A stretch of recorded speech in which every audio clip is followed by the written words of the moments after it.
Dauphin, Web Radio, 100% Pure Vibes. Et je vous fais découvrir son univers depuis lundi 19h, c'est sa semaine découverte et on l'accueille en ce vendredi en direct pour une interview. Thomas, bonsoir Thomas. Salut Seb, comment ça va? Ça va et toi? Ouais, top, trop bien, merci de me recevoir. C'est un honneur, hein. Franchement, voilà. Thomas, c'est un artiste que je kiffe énormément. J'avais envie de vous le faire découvrir cette semaine. Il a répondu favorablement à l'invitation et franchement, merci. Merci, c'est un honneur. Pareil pour moi, merci beaucoup. Yeah. Alors, est-ce que, en quelques phrases, en quelques minutes, est-ce que tu peux te présenter aux auditrices et aux auditeurs, c'est-à-dire nous dire un petit peu comment ça a démarré pour toi dans le monde de la musique, etc. Qui est Thomas, en quelques phrases? Waouh. Ah ouais, on démarre fort. Alors je sais que t'es né en 79, donc on est de la même année, hein, voilà. Okay, je sais que tu t'appelais Monsieur Thomas avant, c'est ton ancien nom d'artiste, c'est ça? C'est ça, ouais. En fait, j'ai sorti une chanson en 2004 qui s'appelle Plus loin. Oui. Une compilation qui s'appelait Dealer de Raga. À l'époque, j'avais des dreads, je m'appelais Monsieur Thomas et tu faisais du reggae. Je faisais une espèce de musique hybride entre le reggae, le hip-hop et en même temps chanson. Moi, j'ai l'impression quand même d'avoir toujours fait de la chanson. Ouais. Peu importe le costume que je lui ai mis. Je suis un vrai fan de reggae, ça. Je veux dire, personnellement, moi, le reggae, c'est vraiment une de mes musiques favorites, mais je suis surtout un musicien qui aime la musique en général, donc j'écoute beaucoup de musiques différentes, autant du rock and roll que de la pop, que de la folk, que du reggae, que de la chanson française, que du jazz, que du rap, que tu vois, j'écoute vraiment de tout, quoi, et à partir du moment où ça me touche. Oui. Bref, et donc je m'appelle Thomas, j'ai bientôt 43 ans, et j'en suis à mon 4e projet. Voilà, j'ai longtemps oscillé entre plusieurs costumes de chansons. Ouais. Mais en réalité, je suis un vrai chansonnier qui fait des chansons, voilà. Et qui a une voix magnifique, puissante. Non, merci beaucoup. Ça, je laisse les autres le dire. Ouais. et aujourd'hui, je sors un projet, un EP qui s'appelle Entre nous, qui sort le 11 mars, normalement. Ouais. Et voilà, je vais sortir normalement 2 EP cette année. Et je me repositionne vraiment en tant que chanteur de chansons françaises minimalistes, composées et écrites par moi, sans code et sans artifice, et juste avec vraiment l'essentiel de ce qu'il y a dans les chansons, c'est-à-dire l'histoire que cette chanson raconte et la mélodie, et voilà. Et c'est Goldman qui disait ça. Il disait les chansons sont souvent bien plus importantes que celui qui les chante, et c'est un principe par lequel j'essaye de vivre, quoi. Alors oui, moi je peux te le dire, j'ai jamais écouté un artiste aussi éclectique que toi, c'est-à-dire que voilà, on retrouve bien ton amour pour la musique et pour toute la musique dans tes sons, puisqu'il y a un peu de tout, hein. Quand on regarde bien, on passe par le reggae au début, un peu plus hip-hop également après, un peu plus pop, variété française en dernier, et c'est vrai que t'es un artiste, voilà, on peut pas te mettre dans une case, toi. Alors je sais pas si tu as écouté tous mes projets. J'ai quand même sorti 3 albums. Oui, 3 albums. Oui, on a passé un petit peu des 3 albums cette semaine, hein. Yes. Alors là, en fait, j'ai sorti donc ces 3 albums. Il y a Identité. Identité album, en 2007. Voilà. Voilà, en 2007, un album un peu reggae hip-hop. Et ensuite, j'ai sorti un album qui s'appelle Chez moi, qui est un album de chansons françaises. En 2013, ouais. Voilà, dans la tradition vraiment de ce que mes parents écoutaient quand j'étais petit, et puis de ce que j'avais moi envie de faire, avec des arrangements, avec tu vois, d'un seul coup, c'est plus un chanteur qui pose sur des prods, quoi. Ouais. Voilà, 7 ans plus tard, je sors l'album Hypersensible que j'ai co-réalisé avec un mec qui s'appelle Medellin. Ouais. Donc là, c'est un album teinté de production assez moderne, mais on reste quand même sur des chansons. Mais c'est vrai qu'il y a un côté un peu dans le positionnement, dans l'image, etc., un peu plus urbain, on va dire. et finalement, sur les dernières chansons de ce disque-là, c'est les dernières chansons que j'ai faites, notamment Le Tour et Mieux comme ça, et surtout Le Tour, j'avais cette espèce de besoin, je pense que c'est l'âge, de retourner à quelque chose de plus simple, de moins produit, de moins temporel, et peut-être même de plus sincère et de plus honnête. Et j'avais un peu l'impression d'être en train de m'auto-caricaturer. Donc j'ai passé cette première année de confinement et de pandémie à me demander ce que j'avais vraiment envie de faire comme musique pour le restant de mes jours. D'accord. Et ça ressemble à ce que je vais sortir. Donc oui, l'EP à venir au mois de mars, hein, on est au taquet, on attend ça avec impatience. Et puis je vais revenir quand même sur cet album Hypersensible, sorti en 2019, et ce feat monstrueux avec... 2020. Enfin oui, 2020, pardon. Désolé. Yes. Et avec ce feat monstrueux avec Dossé sur le son Hypersensible, le clip qui fait 7 millions de vues quand même, hein, faut le savoir. Et ouais, bientôt 8. Ouais, bientôt 8. Et ouais, mais franchement, un titre plein d'émotions, un titre où tu laisses... on sent qu'il y a une grosse émotion qui sort dans ce titre. Ouais, bah écoute, ça fait écho à des périodes de vie que plein de gens ont traversées. J'en ai parlé assez récemment. Ça fait écho un peu à moi, la dépression que j'ai traversée, et puis surtout cette notion de caractère d'être humain. Et moi, j'ai été, c'est pas un truc qu'on diagnostique, mais on va dire que j'ai été diagnostiqué hypersensible par ma psy, tu vois, Ouais. qui m'a expliqué un petit peu ce que ça voulait dire. Et puis ensuite, je me suis documenté et je me suis rendu compte que j'avais tout un tas de particularités comportementales. C'est-à-dire, je suis hypersensible au potentiel émotionnel, au potentiel intellectuel, hyperactif et hyper efficient. D'accord. C'est un tas de choses où à un moment, tu te rends compte de ça dans ta vie et donc tu essayes de te pardonner tes manquements et puis de te pardonner de qui tu es et enfin de commencer à t'aimer. Et cette chanson-là, elle raconte un peu ça. Et c'est pour ça qu'elle s'appelle Hypersensible. D'accord. Et elle raconte un peu ça et Dossé était venu... cette chanson, elle existait déjà, c'est-à-dire qu'elle avait déjà deux couplets, elle avait déjà elle était déjà là, et puis en fait, je connais bien le manager de Doss, et puis j'ai eu l'opportunité de le rencontrer, et puis je me suis dit, tiens, pourquoi pas l'appeler sur ce morceau-là, et quand je lui ai fait écouter, il a adoré, il a posé direct, et puis ça s'est fait hyper naturellement, en fait, quoi, hyper rapidement, sans calcul, sans, tu vois.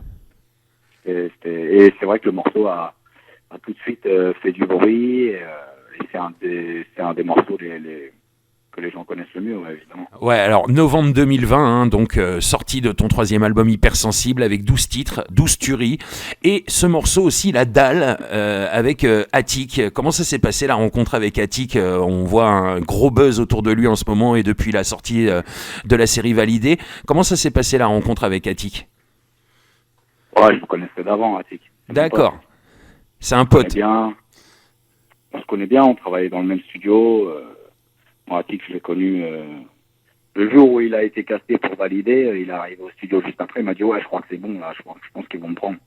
Enfin, je le connais depuis un moment. D'accord. Et en fait, il bossait avec Medellin, qui est son architecte musical. Et moi, je travaillais aussi avec lui. C'est comme ça que je l'ai rencontré. D'accord. Donc, on s'est rencontrés 2-3 ans avant Valider, quoi. Et en fait, on s'est dit qu'on allait faire un truc ensemble. Et on a fait ce morceau, La Dalle. Voilà. La Dalle que je kiffe, voilà, ça fait partie de mes coups de cœur, comme le titre Hypersensible que j'ai vraiment kiffé, un titre aussi avec Chila, hein, des beaux featuring dans cet album, hein, un clip tourné aux États-Unis, à New York, c'est ça? Ouais, c'est ça, exactement. Donc, New York, ma deuxième ville au monde préférée. Voilà, tu es fan des États-Unis, toi? Ouais, enfin fan des États-Unis. Chez les Français, ça veut dire tout de suite un truc négatif, mais ouais, moi j'aime beaucoup les États-Unis et les Américains, en tout cas ceux dont je partage les valeurs. Après, évidemment, que les gros racistes, extrémistes et suprémacistes blancs, je les aime pas. Mais ceux-là, ils peuvent être américains, russes ou français, je les aime pas non plus. Après, moi j'aime beaucoup les États-Unis, ouais. C'est un pays où voilà, j'aime circuler, où j'aime échanger avec les gens. Voilà, c'est quelque part où je me sens bien, quoi. Je pense qu'on est les gens de ma génération, comme toi. Enfin, on a quand même vachement grandi dans une culture pop américaine, Oui. notamment les films et puis les plus grandes stars de la chanson, et puis les grands acteurs, et puis la mode aussi. Et finalement, moi, quand un mec de mon âge se retrouve aux États-Unis, ils se sont assez bien, quoi. Tu vois. Enfin, j'ai l'impression. Moi, en tout cas, c'est un pays que j'aime beaucoup et c'est un continent que j'aime beaucoup, et notamment les États-Unis d'Amérique du Nord. Est-ce que tu penses que les États-Unis, musicalement, ils ont apporté beaucoup à la France? Je pense que les États-Unis, musicalement, ont apporté beaucoup à la musique en général. En général, oui. Oui, carrément. En fait, si tu pars du principe que le rock vient du blues, que le blues vient du rhythm and blues, que le rhythm and blues vient du gospel, et que le gospel vient des champs de coton, tout ça, ça démarre pas à Villeneuve-Saint-Georges. Hein. Oui. Ça démarre aux États-Unis. Ça part d'une souffrance, ça part d'un peuple déporté. Voilà. Quand tu écoutes les premières chansons de reggae roots, c'est des reprises de soul. Quand tu écoutes les premières chansons des Wailing Wailers, c'est des reprises de groupes de soul américains, des groupes de gospel américains. Ouais. Les techniques vocales, de trio vocal qu'il y a chez, tu vois, les Mighty Diamonds ou Culture ou des groupes comme ça, même si c'est de la musique jamaïcaine, ça vient à la base des trios qui chantaient sur les trottoirs aux États-Unis, quoi. Des trios de voix et de la musique des églises. Donc oui, les États-Unis, enfin de toute façon tous les pays anglo-saxons tels que l'Angleterre et les États-Unis, oui, ont apporté à la musique d'aujourd'hui ce qu'elle est, je pense. Oui, honnêtement. Si tu devais citer un artiste plus que les autres qui t'a influencé dans ta carrière, ce serait lequel? Voilà. Un plus que les autres. Est-ce qu'en particulier un artiste ou un groupe t'a influencé dans ta carrière musicale?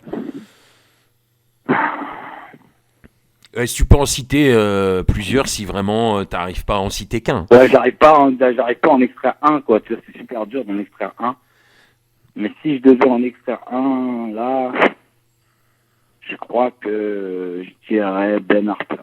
Ben Harper, ouais, un style très alternatif, très personnel aussi, un petit peu comme toi, justement.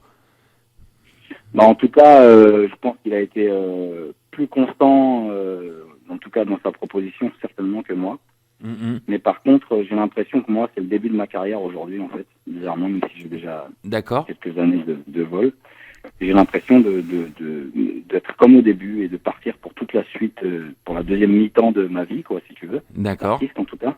Et j'ai l'impression que ça va être beaucoup plus, comment dire, cohérent, plus lisible, plus... Voilà, je ne saurais pas te dire autrement. D'accord. Quoi. Tu t'es trouvé en tant qu'artiste, en fait, finalement. J'ai l'impression que j'ai arrêté de me chercher, ouais. D'accord. J'ai l'impression que ça y est, j'ai arrêté de vouloir être quelqu'un d'autre, j'ai arrêté de vouloir utiliser des codes, j'ai arrêté de fonctionner avec des références musicales.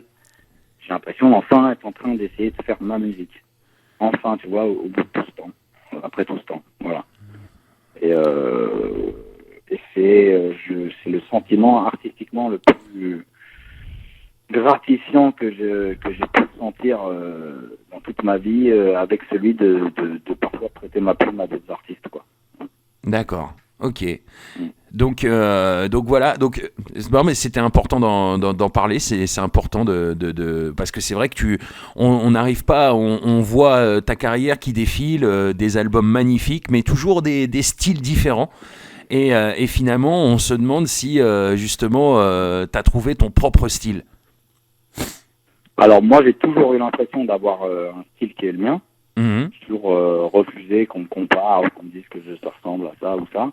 Par contre, je pense avoir utilisé des références, quoi, comme tout un tas de gens, et qu'aujourd'hui, je fais plus ça, quoi. Je pense que mon unique référence, c'est la manière dont je chante, la voix que j'ai, mes capacités à aller là ou là avec ma voix, et puis ma capacité à écrire des chansons qui parlent émotionnellement aux gens, tu vois.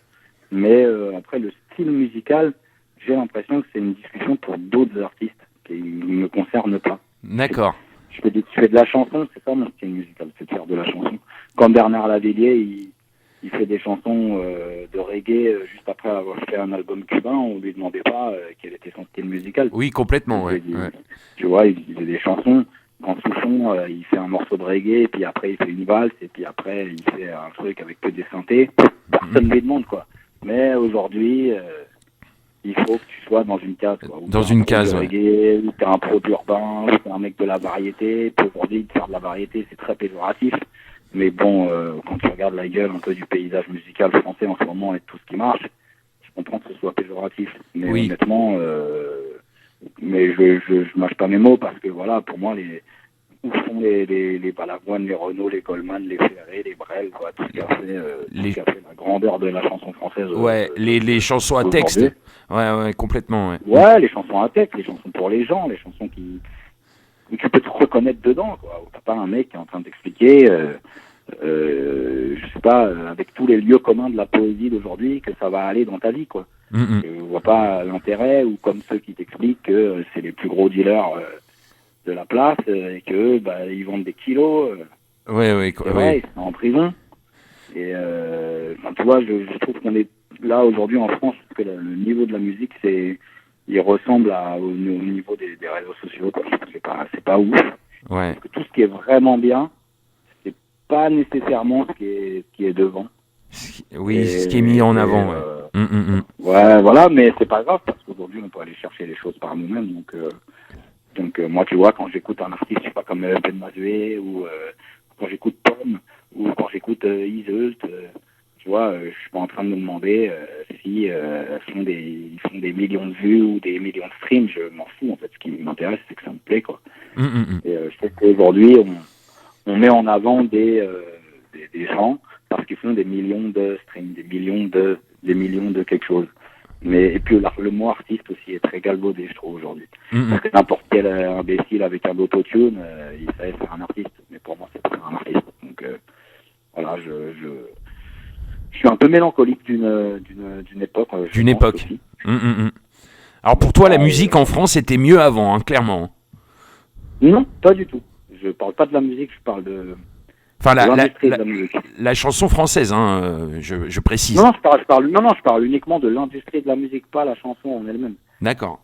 Ce qui est mis en avant, c'est pas forcément ce qui est de qualité aujourd'hui. Quand tu vas dans une radio, ils écoutent pas ta chanson. Oui, complètement. A priori, quand tu vas chez Énergie, pour pas les nommer, ils écoutent pas ta chanson. Ah non. Ils regardent tes profils Insta.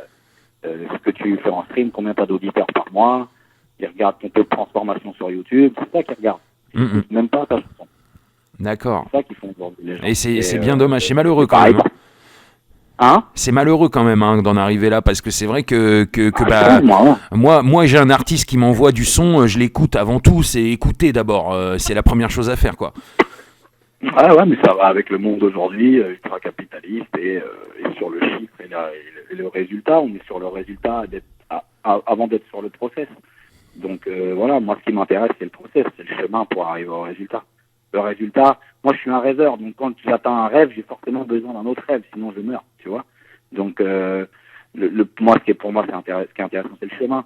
Et quand toi tu fais de la musique et qu'on te présente des vendeurs de chaussettes pour vendre ta musique, la cohabitation est difficile. Ouais, complètement. Au moment où tu as la chance de t'entourer correctement en devenant, je sais pas, ton propre patron, tu vois. Mais c'est une industrie qui est devenue très triste, moi je trouve. Nous avant, c'était un peu moins triste quand même.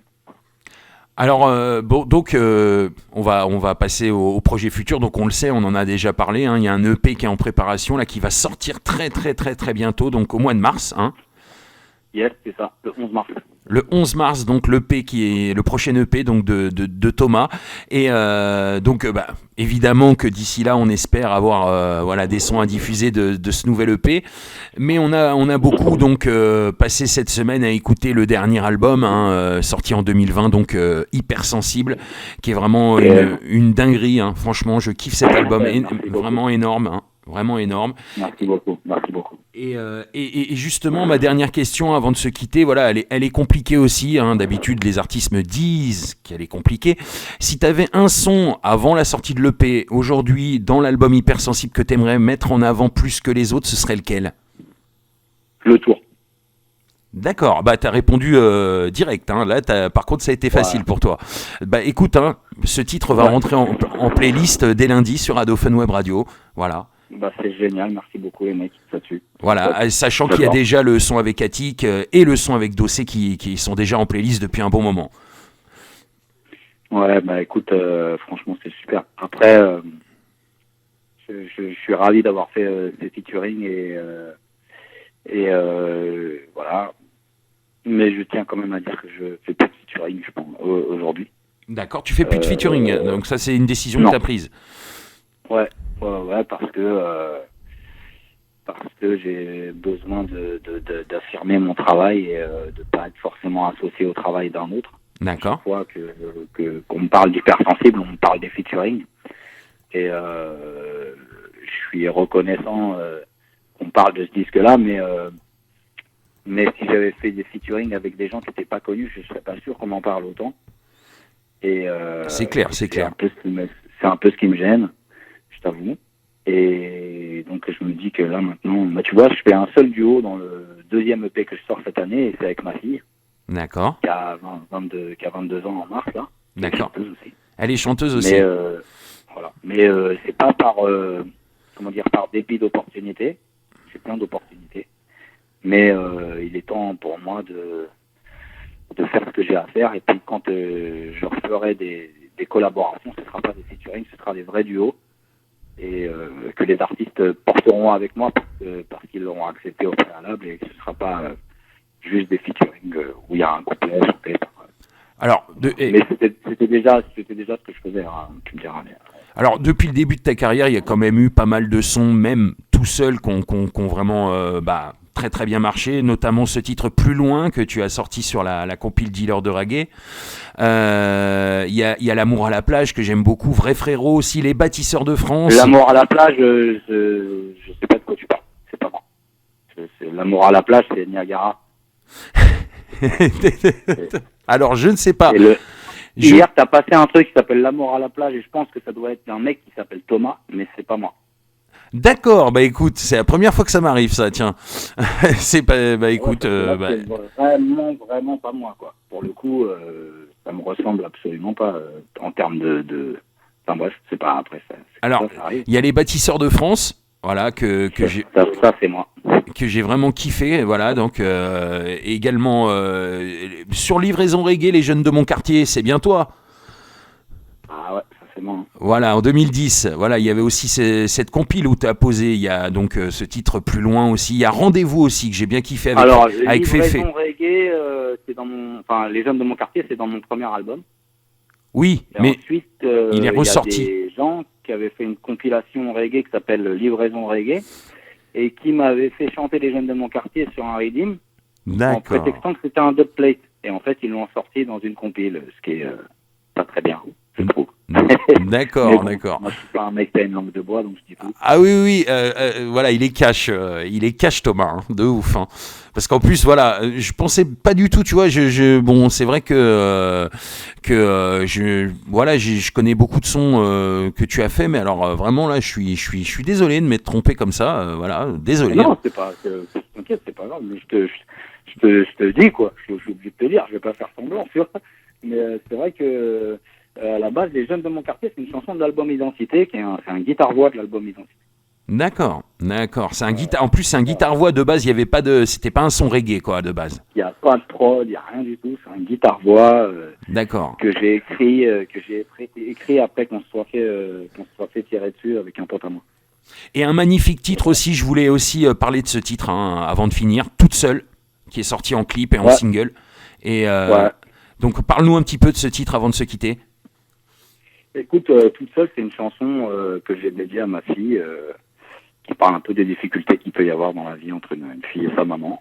Ouais. Et voilà, et puis une chanson, c'est une chanson un peu autobiographique, quoi. Mais c'est une de mes chansons préférées. Ouais.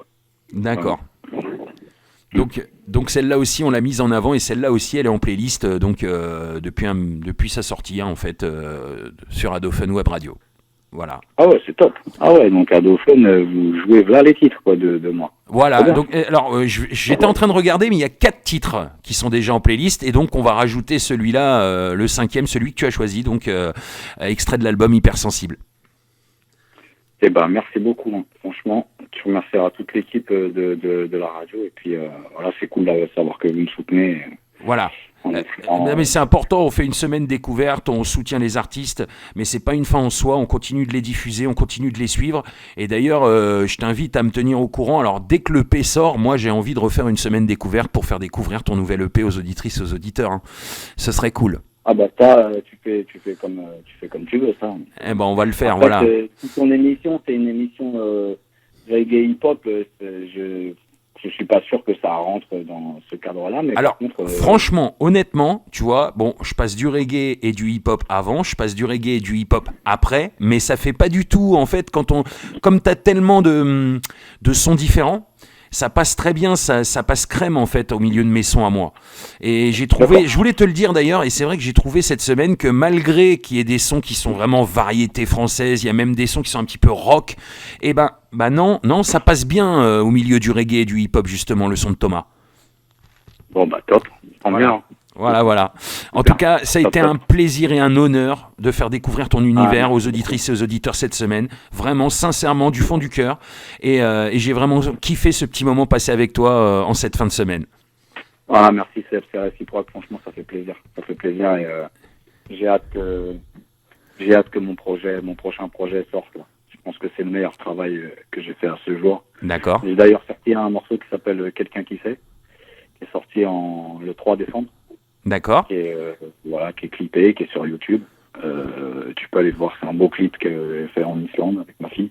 Eh ben on va. Le morceau est en train de faire sa vie là, et ça se passe plutôt bien. Ah, ce qu'on va faire, c'est qu'on va le diffuser juste après l'interview là, justement, pour terminer cette semaine découverte consacrée à toi. Eh ben merci beaucoup, c'est top. Merci Yes. beaucoup, mec. En tout cas, grand plaisir d'avoir passé cette semaine avec tes sons, avec toi. Et à très bientôt, Thomas. Merci encore. Yes, merci Seb, à très bientôt. Gros big up.